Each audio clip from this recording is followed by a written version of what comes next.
Assalamualaikum warahmatullahi wabarakatuh. Al-Fatihah ila hadratir Rasul sallallahu alaihi wa alihi wasallam wa ila sibtihi al-habib Abu Bakar bin Abdullah bin Talib al-Atas wa al-Imam Jalaluddin al-Mahalli wal Imam Jalaluddin al-Syuti wa jami' al-mufassirin aynama kanu haythu ma kanu Allah ta'ala yakfulahum tudushuhum birrahmah wa yu'idu alaihim barakatihim asrarihim fi dunya wa dunya wal akhirah. Al-Fatihah. A'udzu billahi minasyaitonir rajim. Bismillahirrahmanirrahim. Alhamdulillahi rabbil alamin arrahmanir rahim maliki yaumiddin. Iyyaka na'budu wa iyyaka nasta'in. Ihdinas siratal mustaqim. Siratal ladzina an'amta 'alaihim ghairil maghdubi 'alaihim waladdallin. Amin. Bismillah, alhamdulillah, salatu wassalamu ala Rasulillah wa ala alihi wa sahbihi wa man walah.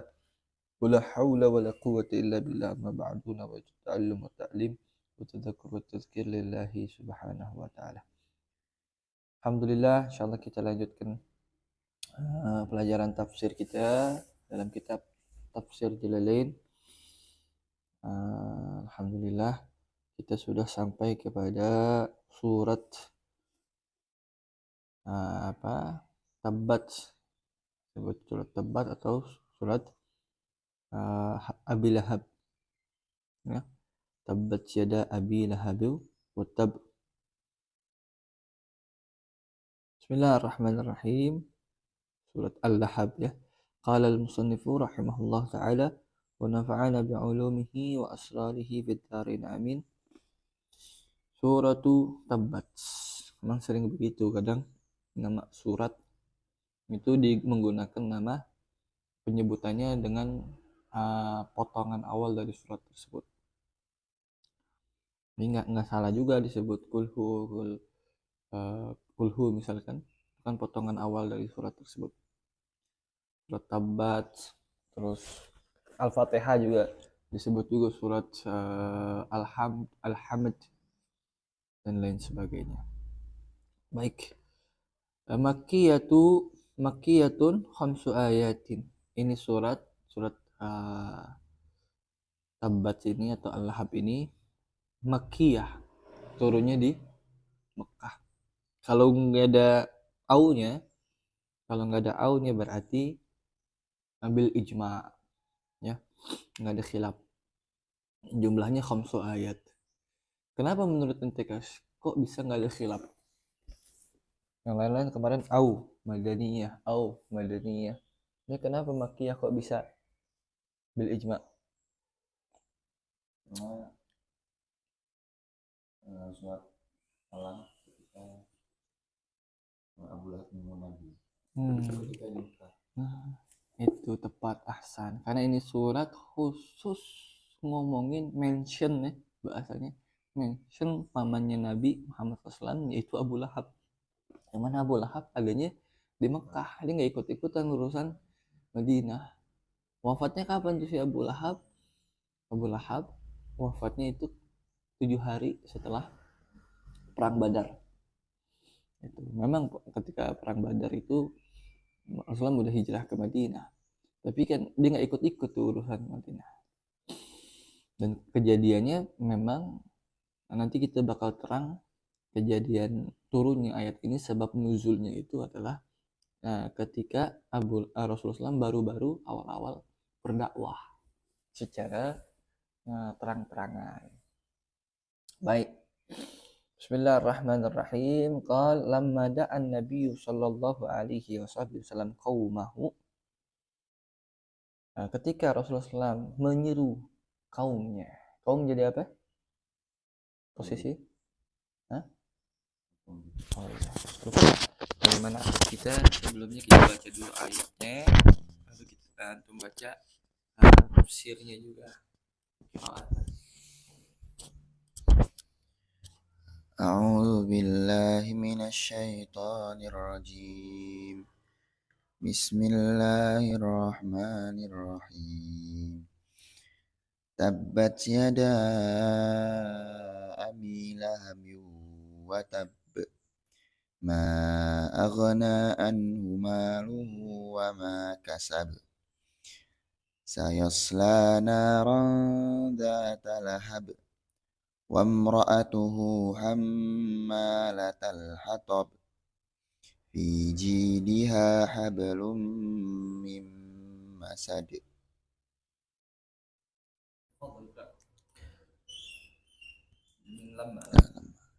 لما دعا قال المصنف رحمه الله تعالى ونفعنا به وبعلومه في الدارين آمين.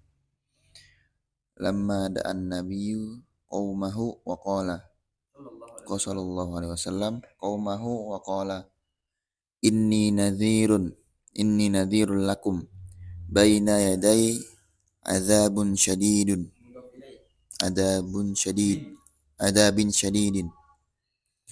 فقال عمه أبو لهب تبا لك ألهذا دعوتنا kenapa?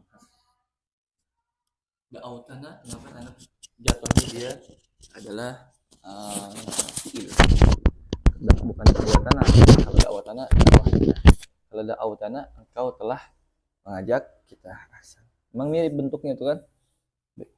Baik, bismillahirrahmanirrahim. Qala al-musannif rahimahullah ta'ala wa nafa'ana bi ulumi wa asrari fid dharain amin. Lamma da'an nabiyyu sallallahu alaihi wasallam qaumah. Ketika Rasulullah mulai menyerukan kepada kaumnya, wa qala inni nadhirun lakum baina yaday adzabin syadid, dan berkata Rasulullah SAW, ini sesungguhnya aku itu adalah nadhirun, pemberi peringatan, pengingat, lakum untuk kalian, baina yaday adzabin syadid. Apa yang aku ingatkan? Pokoknya di hadapan kita ada azab syadid, adab yang banget, yang pedih.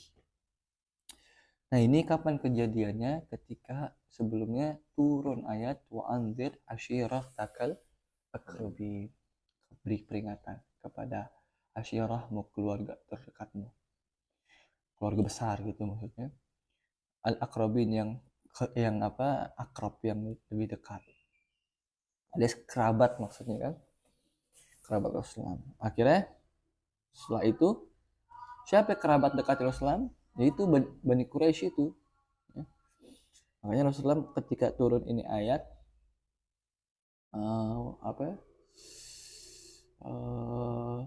menyeru kepada semua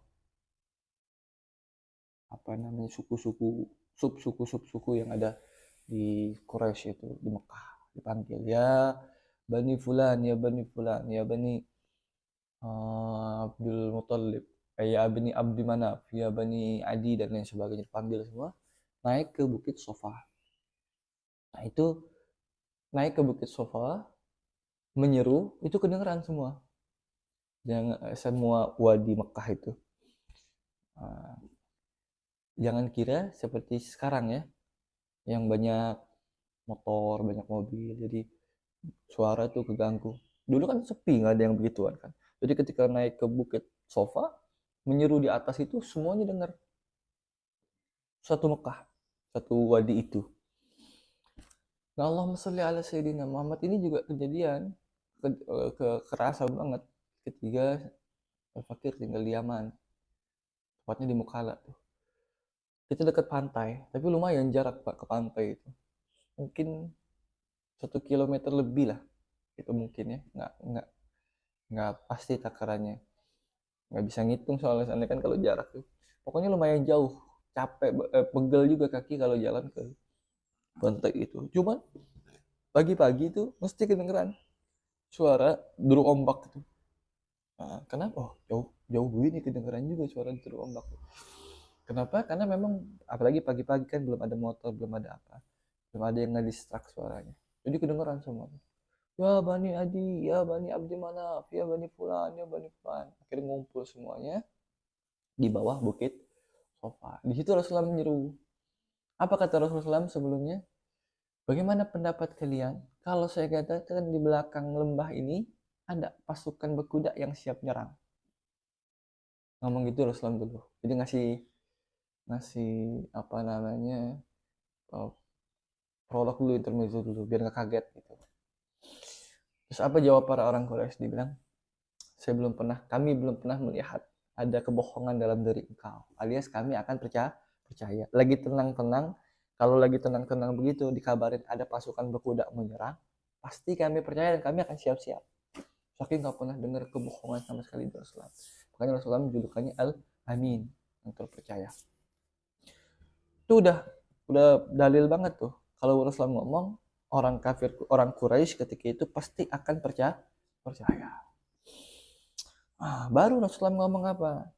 Inni nadhirun lakum baina yaday adzabin syadid. Oke, kalau emang kalian belum pernah lihat, belum pernah dengar kebohongan daripada diriku, dan kalian akan percaya apapun yang saya katakan, maka saksikanlah, ini nadhirun lakum, saya ini pemberi peringatan buat kalian, saya ini Rasul Bashir wa Nadhir buat kalian. Apa yang saya peringatkan? Baina adzabin syadid, depan kita akan ada azab yang sangat pedih, maka hati-hati, saksilah Tuhan itu cuma Allah, jangan sekutukan, bahasanya begitu. Giliran begitu baru berkata qala ammuhu, berkata pamannya yaitu Abu Lahab dengar perkataan Rasulullah itu, tabban laka ya Muhammad, alihadza da'autana. Satu riwayat lain, alihadza jama'tana. Tabban, celaka, kita artikan celaka ya. Nanti apa maksudnya akan ada tafsirnya. Celaka engkau wahai Muhammad, alihadza da'autana, apa cuman gara-gara ini engkau memanggil kami, menyeru kami. Awalnya apapun yang diomongin bakalan percaya. Giliran udah jelas mengaku Rasulullah itu seorang nabi, pemberi peringatan kepada kaumnya, baru dia mulai nggak percaya. Apa tandanya?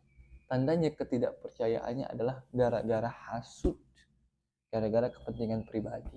Dia nggak mau orang-orang Quraisy itu kedudukannya digantikan atau bahkan diketuain oleh Nabi Muhammad SAW. Enak aja, kalau ente ngaku nabi kan berarti anda pengikut ente, berarti anda harus ngikutin apa kata ente.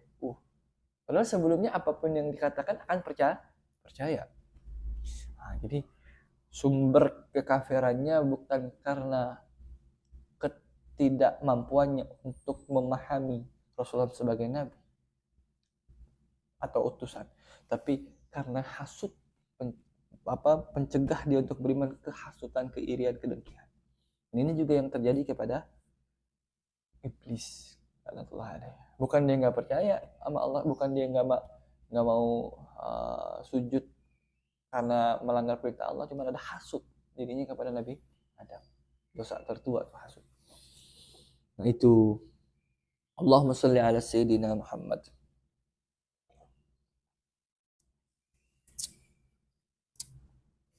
Begitu juga orang Yahudi ketika Rasulullah mulai jadi nabi kan nggak mau. Kenapa? Karena bukan dari golongan mereka.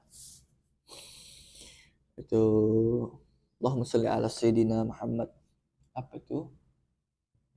Nah, ini ada kekinian sekarang ini, ada yang menarik yang dilontarkan oleh beberapa orang yang konon katanya mengaku guru spiritual di media sosial. Itu saya dapat berita, dia bikin quote begini berkaitan dengan ini ya. Dia bikin quote begini di media sosialnya, dibilang, semalam saya baru naik ke atas bertemu Allah Ta'ala dan ngobrol, lalu saya kembali lagi. Terus ditulis bawahnya, kan kita kaget kan kok ada orang ngaku saya ketemu Allah terus ngobrol dan sebagainya.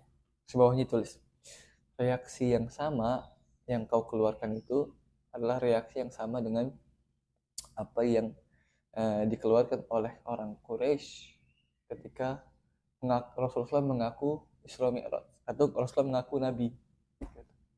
Dia ngomong gitu. Berarti kan seakan-akan kita kaget kan kalau saya ngaku Nabi. Itu juga orang Quraisy juga sama kaget juga. Dinyamain kita dengan orang Quraisy yang kaget ketika dia ngaku Nabi. Hampir-hampir mengaku Nabi berarti itu orang kan. Nah, dimainin logika kita. Akhirnya kita bilang, oh iya juga ya. Kalau saya hidup zaman Nabi bisa jadi saya kayak orang kafir Quraisy, kagetnya sama. Buktinya nih, orang ngaku Nabi, aku bisa ngomong sama Allah Ta'ala, terus kita kaget. bener juga, jangan-jangan dia bener. Akhirnya ke situ tujuan. Emang mau jadi nabi kali itu orang kebelet. Nah, Allahumma sholli ala sayyidina Muhammad. Lalu apa jawab kita ketika ketemu yang begini-gini nih? Disamakan kita, dikiaskan kita dengan orang kafir Quraisy. Dan disamakan dikiaskan diri dia dengan Rasulullah SAW. Ya kan? Padahal dalam hal kias itu harus ada kesamaan ilat. Nggak boleh ada farik namanya, pembedanya. Nah, tentu dia mengkiaskan diri dia dengan Rasulullah itu ada farik, ada perbedaan. Apa?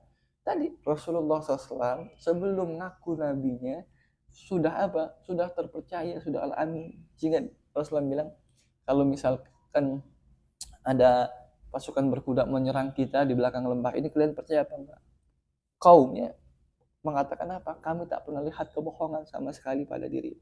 Nah sekarang si Fulan ini, apakah begitu keadaannya? Kan enggak. Ya, kita kenal aja kagak. Jangan tahu-tahu ngomong gitu. Kita kaget, wajar lah. Orang siapa nih tahu-tahu ngomong demikian. Atau kalau apalagi kalau di cross check latar belakangnya begitu kan. Jadi jangan gampang terperangah dengan olah pikir kayak begitu tuh. Baik. Apa lanjutannya? Tabbat yada Abi Lahab. Tabbat, kedua tangan Abu Lahab. Ai khasirat. Tabbat artinya khasirat alias merugi, celaka. Merugi, celaka. Apa yang celaka? Yada Abi Lahab, kedua tangan Abu Lahab. Kedua tangan Abu Lahab. Berarti yang celaka dua tangan doang. Yang lainnya kagak selamat gitu. Enak banget dong. Ya, yang lainnya masuk surga tangannya doang gitu kan ya. Apa maksudnya, jelasin oleh mufassir sini. Katakan ai jumlatuhu, maksudnya yada Abi Lahab, tangan kedua dua ke tangan Abu Lahab, maksudnya jumlatuhu, keseluruhan Abu Lahab. Jadi yada Abu Lahab itu keseluruhan Abu Lahab. Kenapa disebutnya dua tangan tapi merujuknya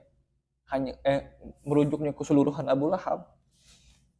Diterangkan di sini wa abbara anha, Allah Ta'ala mengistilahkan atau menggunakan kata yadain, dua tangan, majazan, sebagai majas, metafora tuh. Dua tangan bukan dua tangan doang, maksudnya saya keseluruhan. Kayak kita ngomong apa? Mana si Rifai batang hidungnya nggak kelihatan? Batang hidungnya nggak kelihatan. Memang kalau muncul batang hidungnya di sini, ente nggak lari, hidungnya doang gitu datang.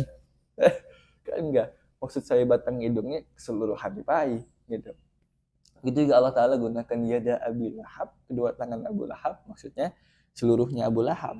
Kenapa kok bisa gunakan itu? Ini namanya itlaqul ba'at itlaqul ba'at wa iradatul kull ma'a iradatil kull. Menyebutkan sebagian tapi maksudnya adalah keseluruhan gitu. Ada yang sebaliknya nanti, menyebutkan keseluruhan tapi maksudnya sebagian.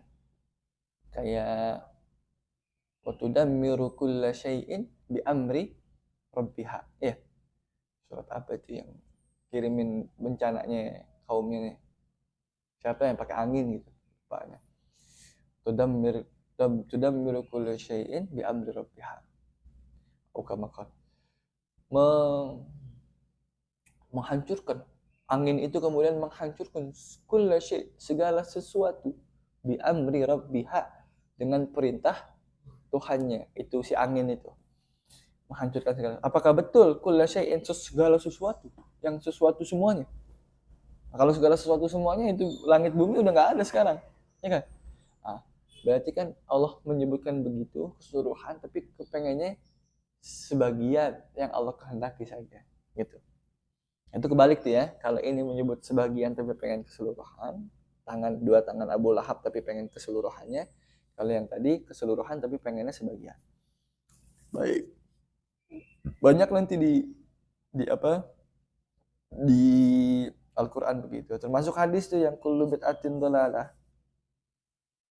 Baik.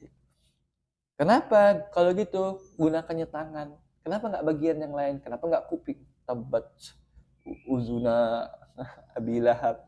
Kenapa nggak kaki? Kenapa nggak mata? Kenapa nggak lain-lain? Oh, dikatakan di sini li'anna, lamnya kan li taklil tuh. Nah, penyebab kan, ilatnya apa nih? Kenapa pakai tangan? Itunya. Li'anna aksaral af'al, karena kebanyakan pekerjaan, perbuatan, tazawala bihima, bergulirnya itu di tangan atau dengan tangan, terjadinya dengan tangan. Wahal, nah itu. Jadi kebanyakan kan dengan tangan. Makan, minum, tidur, apa segala macam, paling banyaknya yang melakukan adalah tangan. Itu apa yang telah dilakukan oleh tanganmu, kan begitu. Jarang orang ngomong apa yang kau akan bertanggung jawab atas apa yang kau lakukan dengan tanganmu sendiri. Nah, jarang yang ngomong kau akan bertanggung jawab atas apa yang kau lakukan dengan kakimu sendiri, dengan kupingmu sendiri. Padahal dosa kan atau perbuatan bukan cuma pakai tangan. Tapi kalau orang bilang kau akan bertanggung jawab atas apa yang kau lakukan dengan tanganmu sendiri, itu orang udah nggak berheran-heran.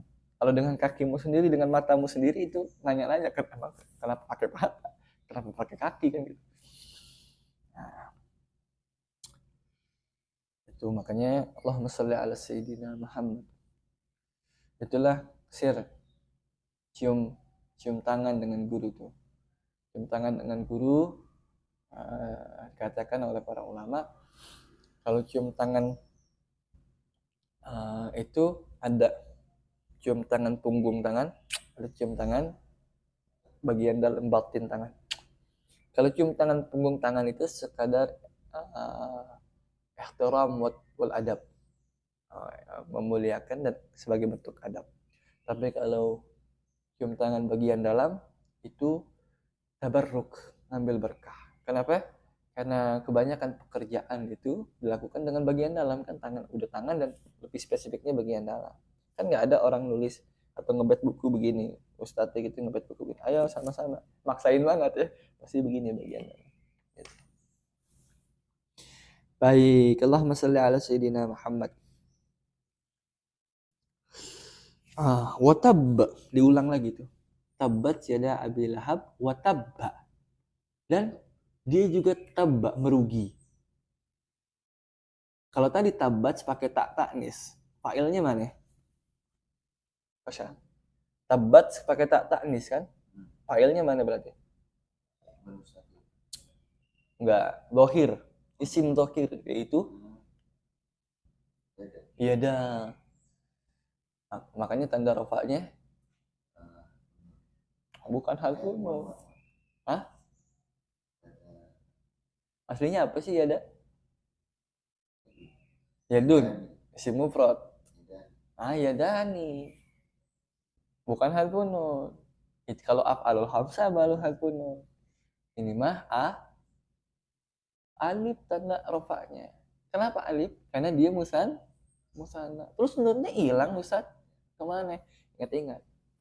Ya, musanna dan jamak mudzakkar salim. Kalau dia menjadi mudhof posisinya, maka nunnya di a. Nah, menjadi mudhof. Yada Abi Lahab. Tangannya Abu Lahab kan mudhof. Abi Lahab mudhof ilaihnya. Ya kan? Makanya Abi Lahab majrur pakai ya, karena dia mudhof ilaih. Semua musanna dan jamak mudzakkar salim, dua ini, isim yang akhirnya waw nun itu, atau alif nun akhirnya nun, isim tapi ya, bukan af'al ya. Kalau af'al khamsah beda lagi urusan. Isim yang akhirnya nun, musanna dan jamak mudzakkar salim, kalau menjadi mudhof maka nunnya dihapus. Kenapa begitu? Ikutin isim mufradnya. Isim mufrad kalau jadi mudhof tidak boleh kasih tanwin. Tanwin apa? Tanwin itu aslinya apa tanwin? Nun mati, nunun sakinatun talhaq lafdhan la khattan.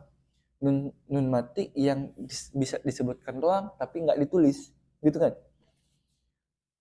Berarti kan nun mati, yang dihapus apanya? Nun. Nah, ketika dia jadi musanna dan jamak mudzakkar salim yang ada khotnya, nunnya ya, itu juga dihapus karena sama aja dengan isim mufrad. Nunnya dihapus, dia juga dihapus. Paham? Ketika jadi mudhof. Jadi bukan hadzfun nun ya. Kalau tanda hadzfun nun, satu bukan buat rofa, nggak ada rofa hadzfun nun. Kedua, itu hanya usul fiil. Ya. Nah, itu fa'ilnya. Dan kenapa pakai tak tanis? Karena memang yadani itu yad itu muannas, ya. Terus kalau tabba kan sama fiilnya, cuman nggak pakai tak tanis doang. Kalau tabba mana fa'ilnya? Ini adem banget, enak banget nih pagi ini nih, Masya Allah. Anginnya ke dalam, sepoi-sepoi ya. Tabba, celaka. Mana fa'ilnya? Domir mustatir takdiruhu, baliknya ke Abil Lahab Ahsan. Berarti ada dua jumlah fi'liyah di situ. Ya enggak? Tabbat yada Abi Lahab wa tab, ai tab Abu Lahab. Paham? Baik. Maksudnya apa? Wa tabba yang kedua khasira huwa, alias si dia juga merugi. Tadi tangannya sekarang dia. Bagaimana sih Ustaz, kok diulang lagi? Kok diulang lagi? Kan tadi tabbat siada maksud Ustaz udah dijelasin oleh Mufasir tadi seluruhan Abu Lahab. Nah, kenapa diulang lagi Abu Lahab lagi celaka lagi? Tadi Abu Lahab, dia Abu Lahab. Apa gunanya ini pengulangan? Baru dijelasin oleh beliau. Ai jumlatuhu. Udah. Mana tadi? Wa hadhihi khabarun. Yang kedua ini khabar. Oh, tadi aneh yang belum jelasin. Wa hadhil jumlah doa yang sebelum itu. Tabat yada Abi Lahab itu jumlah ini, kalimat ini adalah doa. Jadi ikhbar bermakna insya. Kan artinya telah celaka tangannya Abu Lahab. Ngasih tahu kan? Nah, tapi maknanya doa. Maksudnya ya Allah, celaka Abu Lahab. Doa. Insya Allah. Makanya beberapa ulama itu ada yang tidak gunakan surat tabat ini, Al-Lahab ini di dalam sholatnya. Supaya nggak banyak doain orang celaka. Kan doa. Jumlah kembali ya kan? Yang pertama. Nah yang kedua disebut wahadihi khabar. Adapun jumlah ini adalah ikhbar. Khabar bermakna ikhbar, bukan khabar teman yang mubtada ya. Alias ngasih tahu, kalau ini baru pernyataan. Kalau tadi permintaan alias doa. Kalau ini pernyataan. Jadi yang pertama minta, yang kedua pernyataan alias celakalah tangan Abu Lahab, alias celakalah Abu Lahab. Minta ya Allah celakakan Abu Lahab. Tapi memang dia sudah celaka. Gitu. Di dua kali ulang. Dia udah celaka sih. Gitu. Diminta juga padahal udah celaka. Seperti perkataan kaqaulihim. Nah ini sama serupa dengan perkataan orang Arab, ahlakahullah. Semoga Allah membinasakannya. Waqad halak, dan sebenarnya dia emang udah binasa dari awal gitu. Ucapan orang Arab ada begitu, ahlakahullah waqad halak. Itu. Walamma khawafahun nabiyyu bil adabi, ketika Rasulullah SAW menakut-nakuti Abu Lahab dengan azab syedid, azab yang pedih, faqala Rasulullah maka dia berkata, kan ditakut-takutin Abu Lahab, baina yaday adzabin syadid, semuanya sih. Apa jawabnya Abu Lahab? In kana ma yaqulu ibnu akhi haqqan, kalau apa yang dikatakan ponakanku itu betul, fa inni abtadi minhu bimali, tenang aja, aku akan tebus diriku dengan hartaku. Wa waladi, dan juga dengan anakku. Dia ngerasa harta dan anak-anaknya itu bisa menyelamatkan dia. Tenang aja. Saking banyaknya berarti duit itu kan Abu Lahab. Dia ngerasa dirinya bisa ditebus oleh dirinya sendiri. Lalu Allah jawab omongan itu, ma agna anhu maluhu wa ma kasab. Ma agna anhu maluhu wa ma kasab. Tidak menyelamatkan dia, alias tidak membuat dia jadi bertambah apa-apa, tidak membuat dia jadi orang yang gani an syai', tak butuh yang lain, gitu.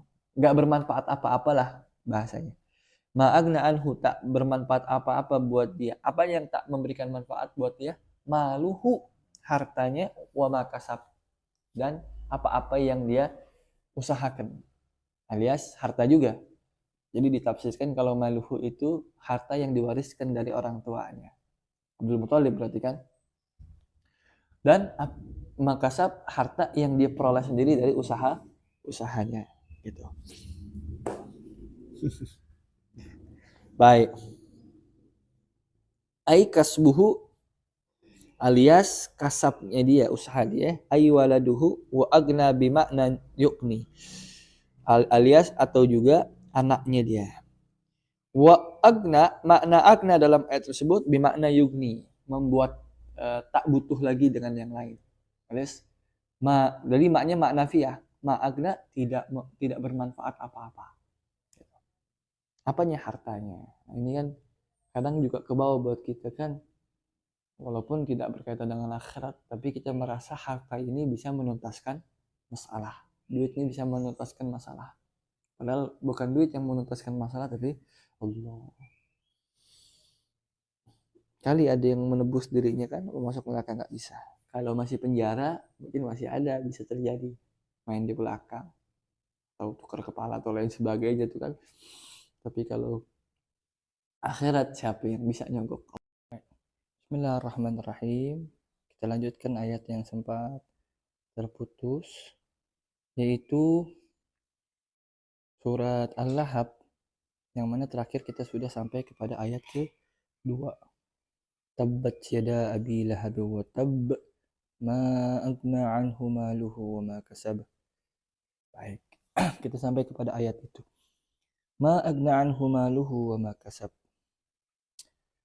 Maknya di sini ada dua, yang mengatakan itu isim apa? Ada nafi, ada yang mengatakan itu nafi, ada yang mengatakan itu isim istifham. Kalau nafi berarti artinya bimakna yugni, agna bimakna yugni, sebagaimana yang akan disebutkan di tafsir itu. Ai kasbuhu ai waladuhu wa agna bimakna yugni, alias la yugni anhu, tidak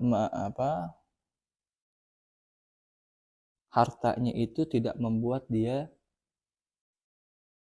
terlepas dari azabnya Allah Ta'ala.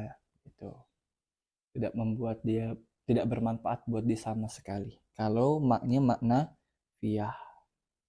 Kalau yang menganggap maknya itu ma istifham, berarti dia bertanya, apa yang bisa diberikan, apa yang diambil manfaat dari hartanya, dan apa yang dia perbuat itu emang ada faedahnya, ada manfaatnya untuk terlepas daripada azabnya Allah Ta'ala, atau kutukan tabba tadi. Soalnya kan sebelumnya dikatakan oleh Abu Lahab, in kana haqqan ma yaqulu ibnu akhi, kalau emang benar apa yang dikatakan oleh ponakanku, fa inni abtadi minhu bimali, saya akan tebus diri saya darinya dengan hartaku, wa waladi, dan juga anak-anakku. Nah, baru turun ayat itu kan, ma agna anhu maluhu wa ma kasab. Nggak ada faedahnya sama sekali, nggak bermanfaat, nggak bisa melepas dia dari kutukan tadi, azab tadi, hartanya maupun apa-apa yang dia usahakan. Ai alias maksudnya makasab, maknya kan isim mausul, istilahnya kasaba, ya. Fa'ilnya dhamir mustatir takdiruhu huwa, kembali ke Abu Lahab. Wa ma kasab alias apa-apa yang diusahakan, ai kasbuhu, maksudnya usaha dia tidak berfaedah sama sekali. Ai waladuhu, begitu juga termasuk anak dia, karena orang dulu banyak anak, banyak pengikut menambah strata sosial di dalam kehidupannya. Dan anak-anak dulu, ya kata zaman jahiliyah, anak-anaknya jadi pembela bukan main tuh. Wa agna bimakna yukni, tadi yang saya katakan. Jadi agna di sini maknanya yukni. Jadi yukni anhu, la yukni anhu, tidak bisa menyelamatkan dia, tidak bisa bermanfaat buat dia supaya terlepas dari hal tersebut, alias azabnya. Saya selana ronza talhab, tetap aja Walaupun dia berkata hartanya akan dijadikan tebusan buat dia, nggak akan berfaedah sama sekali. Saya sela naron zatal lahab. Si Abu Lahab nanti saya sela apa ya? Ihtaraka finnar, akan kebakar nanti di neraka. Ya sela itu kebakar di api neraka ya. Sering kan kita dengar ayat itu. Zatal lahab, di neraka yang zatal lahab, yang punya lahab, apa lahab? Api yang nyala-nyala.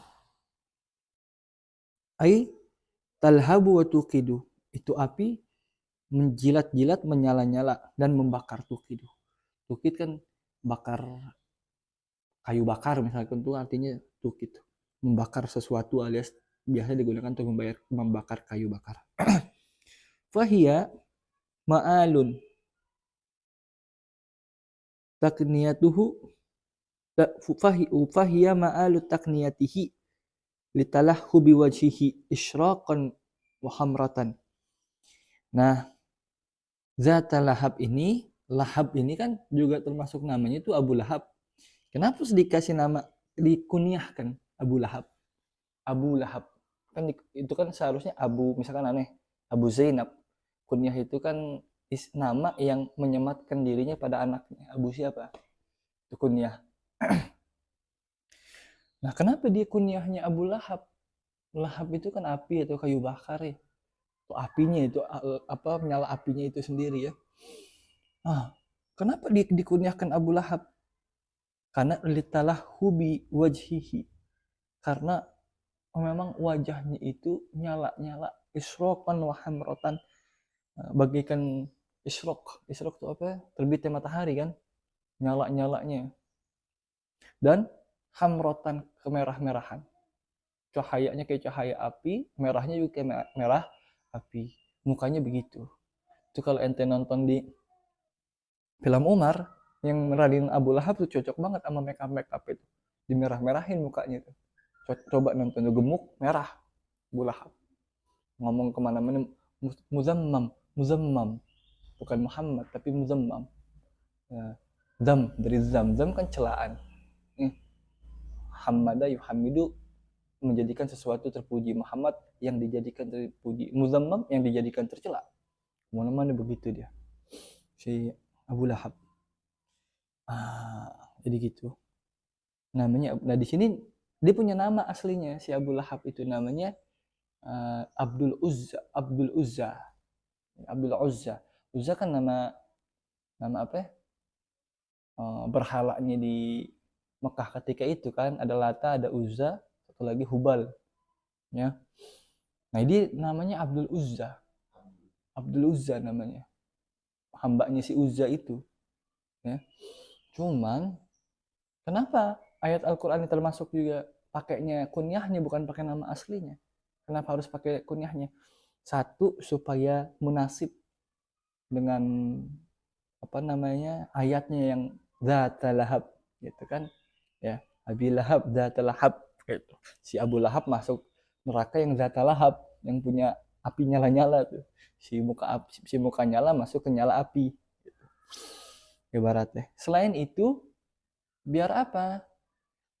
Supaya di Al-Qur'an ini seakan-akan tidak mengiyakan kalau ada abdun diidofahkan kepada Uzza. Kan nama aslinya Abdul Uzza, hambanya berhala yang namanya Uzza kan. Kalau taruh sini seakan-akan ya udah dah ada Abdul Uzza, ya kan? Ada dah yang namanya budak oleh Tuhan yang, atau oleh sesuatu yang dianggap Tuhan oleh orang lain, Abdul Uzza. Nah, supaya nggak ada, maka pakai kunyahnya kan lebih aman tuh. Itu juga kemudian bisa diambil ibrah apa hikmahnya. Kalau bisa hindari diri dari hal-hal yang mengisyaratkan diri kita oke-oke aja dengan adanya penyekutuan, kesyirikan. Contoh walaupun khilaf nih ya, ulama internasional khilaf. Contoh misalkan selamat Natal, mengucapkan selamat Natal. Nah, walaupun khilaf, ada yang bolehkan, ada yang mengharamkan. Kalau bisa jangan, nggak usah, buat apa? Ucapkan aja selamat yang lain, mudah-mudahan sehat, nggak apa-apa. Daripada selamat mengucapkan selamat Natal begitu. Nah, sama, ini contohnya nih ngambil ibrohnya kenapa nggak pakai nama asli? Karena nama aslinya Abdul Uzza, supaya tidak ada seakan-akan iya itu dari satu sisi aja tuh, walaupun pastinya nggak mungkin Al-Quran mengakui ya, tapi kalau dimasukin kan, oh ada budaknya Uzza, ada hambanya Uzza. Ya paham tuh ya. Wamro'atuhu, dan imro'ahnya alias istrinya, perempuannya alias istrinya. Istrinya siapa? Abu Lahab. Atop dia ala domir yasla. Dia atop kepada domir yang ada di yasla. Domir apa berarti Ukasha? Yasla. Yasla kan fi'il mudhari. Mana fa'ilnya? Terbakar. Siapa yang terbakar? Domir mustatir takdiruhu. Baliknya ke Abu Lahab. Wa mro'atuhu, dan istrinya juga. Nah itu istrinya maktubnya ke domirnya yang ada di yasla. Alias supaya maknanya terbakar Abu Lahab, begitu juga istrinya. Hammalatal hatab. Boleh baca hammalatul hatab birraf'i wan nasbi. Boleh baca hammalatal hatab. Tapi kayaknya qiraah berbeda tuh. Hammalatu birraf'i wan nasbi. Tuh. Dengan rafa hammalatal hatab. Wa imra'atuhu hammalatal hatab. Ente biasanya baca gimana? Hammalatal kan? Nah itu di hammalatu. Gitu. Kayaknya beda qiraat tuh.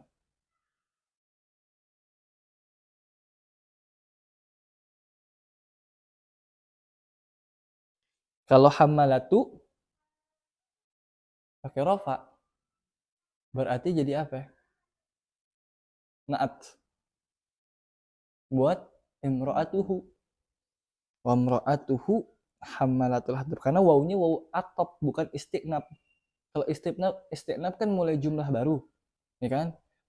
Kalau misalkan naruh lah itu istiqnab. Jadi wa imra'atuhu hammalatul hatab. Istrinya itu adalah pembawa kayu bakar, kan gitu.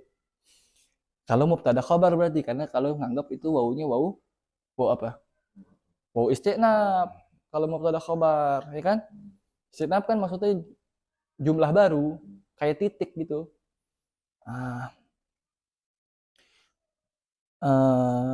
Tapi masalahnya dijelasin di tafsirnya. Itu wawunya wawu atop ala domir yang kembali ke yasla, alias maksudnya bukan begitu, tapi terbakar Abu Lahab, begitu juga istrinya. Jadi kutukannya tersemat juga kepada istrinya. Kalau nggak maktub ke domir yang ada di yasla, berarti cuman ngomongin doang, gibahin istrinya, nggak ngutuk ya kan. Istrinya itu tukang bawa kayu bakar, terus kenapa kan gitu. Nah ini enggak maktub ke domir yang ada di yasla, berarti maktub ke fa'il, ya kan? Fa'il i'rabnya rofa, maka si hammalatu boleh baca rofa. Boleh juga wan nasbi. Kalau nasbi jadi apa? Kalau tetap maktub ke ini apa, imro'ahnya tetap maktub ke domir yang ada di yasla, terus hammalatal hatab, hammalatanya jadi apa? Jadi hal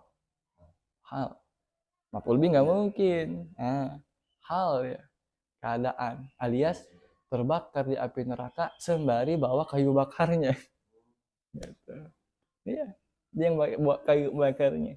Kalau dibaca sembari kan begitu. Tuh, al-hatab.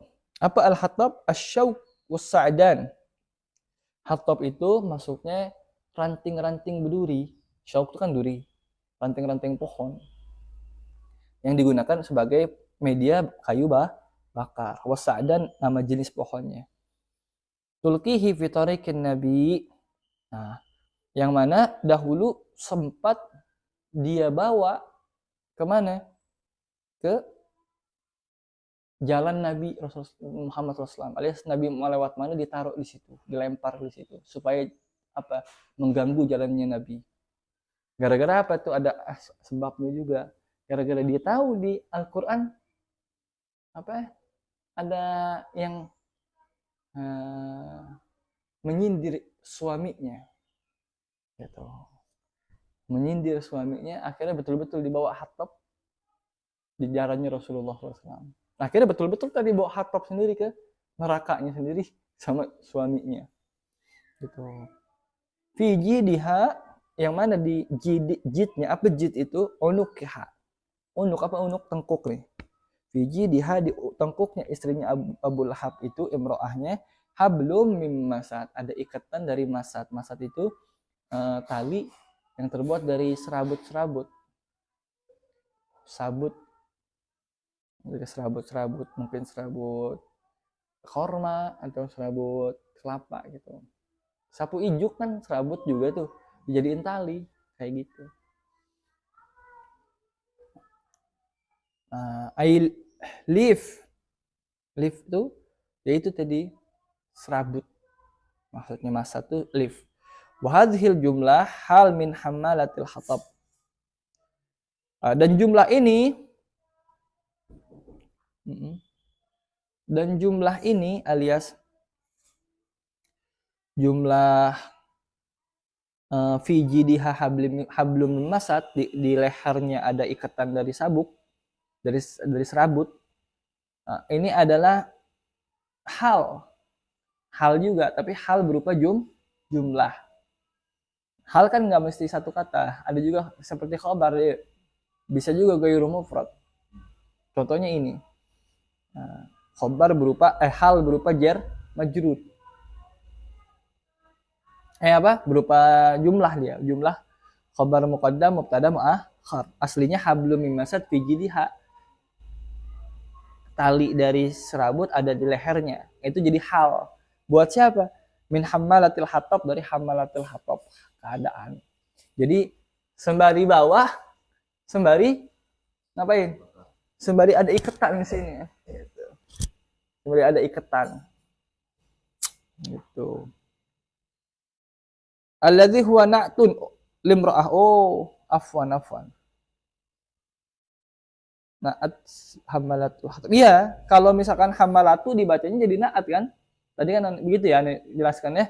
Kalau bacanya rafa jadi na'at, kalau bacanya nyasab jadi hal juga. Au khabar mubtada muqaddar, atau kalau enggak dia khobar juga dari mubtada yang muqaddar. Berarti khobar jumlah, mubtadanya muqaddar dikira-kira, cuman enggak dijelasin kira-kiranya apa.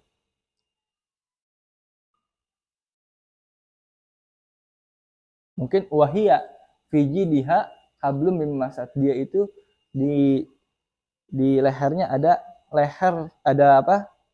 tali dari masad, dari serabut. Ngerti nggak yang terakhir? Yang pertama dikatakan dia hal buat hamalah. Hamalah itu naat dari imro'ah. Kalau dibaca rafa, betul naat. Karena kan naat ngikutin man'utnya. Imro'ahnya kan rafa kan? Karena dia maktub ke domir mustatir yang ada di yasla. Jadi fa'il. Karena jadi fa'il rafa. Terus imro'ah maktub kepada yang rafa, ikut rafa.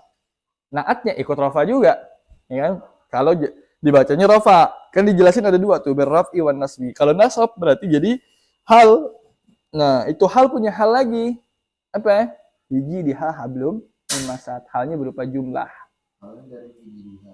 Iya, biji diha hablum mimasat. Hal jumlah dia, jumlah berupa hal. Jadi hal tak ubahnya khabar. Ada mufrad, ada ghairu mufrad. Gitu. Paham? Atau naat juga begitu, ada naat jumlah ada. Ya, nanti kita pelajari itu insyaallah di bab nahwnya. Wallahu a'lamu bissawab. Hal min soal, ada pertanyaan?